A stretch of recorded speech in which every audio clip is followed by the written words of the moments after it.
So I'm sitting here on this Saturday evening reading from Dora Hood's 1958 book, The Side Door, her memoir of her time in the Canadian book trade.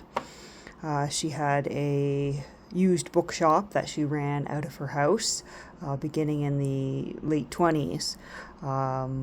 But I've come across here an interesting little anecdote about Stephen Leacock and his association with graphic publishers, a short lived publishing venture that was located here in my city of Ottawa.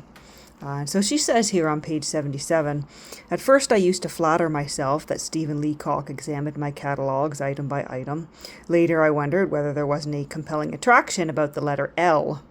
But that as it may, he did not overlook entry number 242 in Catalogue 15 in 1935, which read, Leacock as editor, Lahontan's Voyages with notes and introduction by Stephen Leacock, Graphic Publishers, Ottawa, 1931. Scarce. A special delivery letter arrived from Montreal beginning as usual, Messrs. Dora Hood's Bookroom.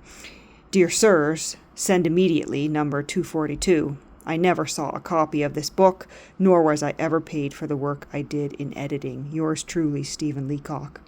And of course, Graphic Publishers went under in 1931 and ceased to publish. And so I guess Leacock was never paid for the final bit of work he did in that year. Dora Hood says this threw an interesting sidelight on a courageous, if short-lived venture in publishing the works of Canadian authors.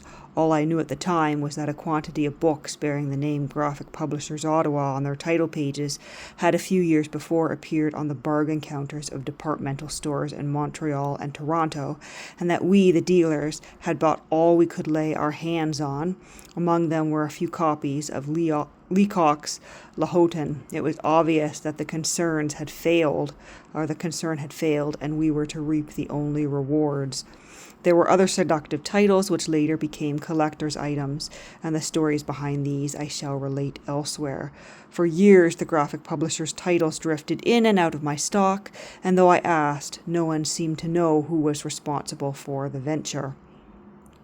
And so on and on more about graphic publishers here, and I hope there's a lot more in here because I own maybe a dozen of the graphic publishers' titles in my own collection, but I really know very little about the venture because very little is available online.